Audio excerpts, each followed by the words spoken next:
happened?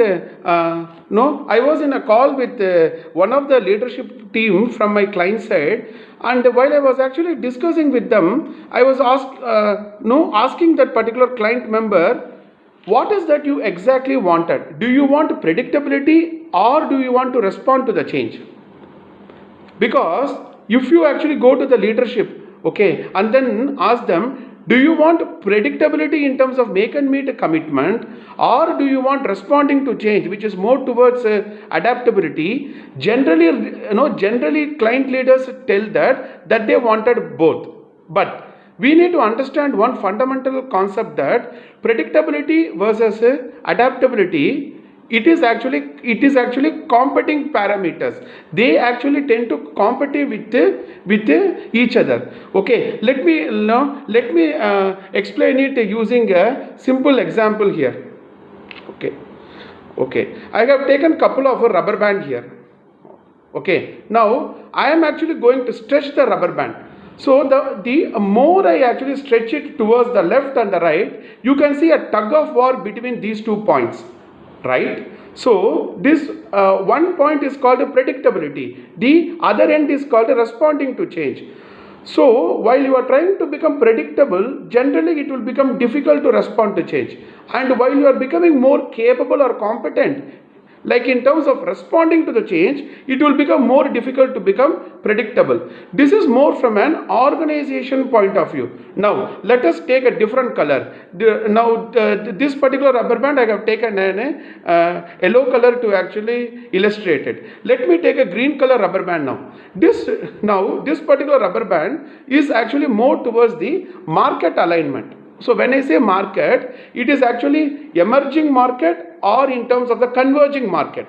So if I want to cut a long story short, if you want to know where your organization is currently in terms of the agility, you need to understand that we need to create 4 quadrants. One is called predictive emergent, then predictive convergent, adaptive convergent, then the adaptive emergent. Okay, so I have drawn this in a sheet and then kept it ready. Maybe you can just take some time to look into the sheet. Okay, so in this particular sheet, right, if you observe it, I have drawn four quadrants. X-axis is actually more on the organization. X-axis is actually more on the organization. Y-axis is more on the market. So you have predictability on one end, followed by the adaptability on the other end of the x-axis, whereas on the y-axis you are having emergent and convergent. Okay, now the point what we need to understand is, where does my current organization is being positioned in these particular 4 quadrants? Because on the top left, okay, you have predictive emergent, then bottom you have predictive convergent, and then you have adaptable convergent, and on the top right you are having adaptive emergent. Now, as part of my agile transformation, or as part of my digital transformation, or as part of my business transformation, all that I am trying to do is, I am trying to understand in out of these 4 quadrants, where does my organization is currently positioned, and what am I supposed to do to move this organization from one quadrant to the next quadrant. So transformation is actually a continuous learning journey. Now, some of the points which I want to tell before I explain into deep dive is, first of all, let us try to understand what do you mean by predictability, adaptability, emergent, and so, one second. Okay, so one of the point what I like to say is, predictability is actually more towards make and meet a commitment. It is like the say-do ratio. Am I able to deliver what I forecasted? Am I able to deliver what I committed in a sustainable manner, which is called predictability. Whereas if you take the other end of the paper, as I shown here, adaptability, this is more on responding to the market. Okay, now on the y-axis you are having something called a emergent.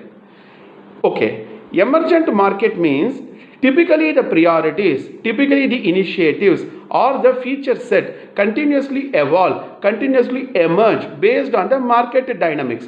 Whereas if you take a convergent, most likely the rate of change, the rate of volatility of the requirements is very less. Say for example tax software or some government contract projects. In these particular projects, we always tend to converge the outcome to a specific objective. So all that I am trying to say is, why don't you take this particular quadrant approach and then use this particular quadrant as a thinking tool. You can use this particular quadrant as a thinking tool just to see where does my organization is currently positioned in terms of agility, in terms of sustainability, in terms of continuous learning culture, all those aspects, and where do I need to take my organization from which quadrant to which particular quadrant. This is the fundamental concept. Now, why am I saying that predictability and responding to change are actually typically competing parameters is that there is always a tug of war between both the points, right? Because the more I tend to become predictable, the most cases the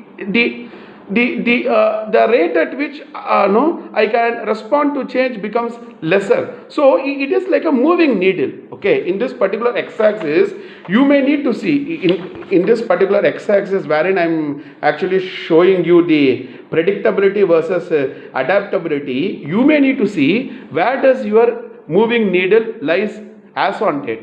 Okay, so fundamentally, it is not mandatory that all organizations need to be on the adaptive emergent quadrant, because adaptive emergent quadrant, if you see,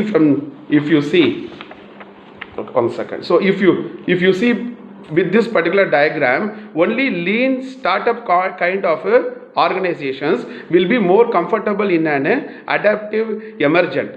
So my say is, if you want to go to adaptive emergent from a predictive emergent, you cannot jump from here to here directly. You need to undergo the journey of from predictive emergent, you need to become predictive convergent.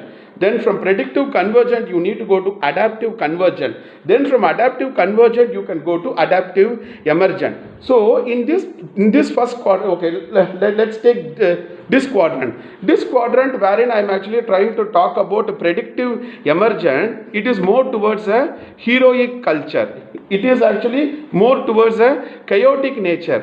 Whereas if I go towards predictive convergent, you do have a project management guidelines, some program management guidelines, some portfolio management guidelines, and you have some kind of a better control on the dependency. And probably if you can start with your agile practices and some tools and techniques in this particular predictive convergent.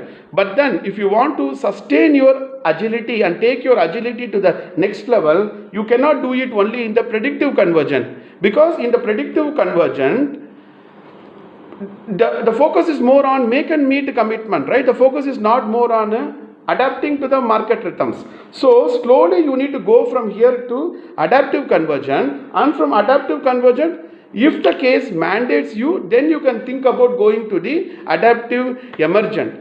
Okay, so just to cut a long story short, in actually some of the cases, right, in actually some of the engagements, what is that I had seen is sometimes processes will not give us the desired objectives or outcomes, because your processes go incongruent when we apply things in the wrong quadrants, right? So see, in this diagram, we have positioned safe more towards adaptive convergent, whereas I have positioned less and any kind of a customized agile framework more towards adaptive emergent.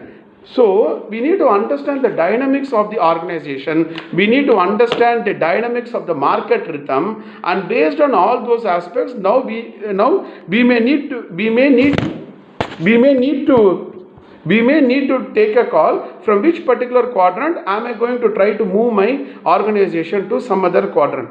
Okay, so in this particular short video, I can just only try to explain the tip of the iceberg, because in a short video I cannot deep dive into the concepts in a very detailed manner.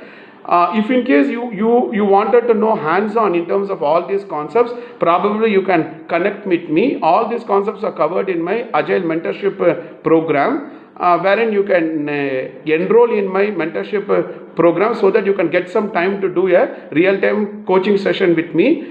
And the objective is not only to equip you to clear your interviews pertaining to Scrum Master and Agile Coach. The objective is to put you on a continuous learning trajectory so that you can keep scaling greater heights in your career year after year. Okay, good luck to all, and thanks for your time. Cheers, bye.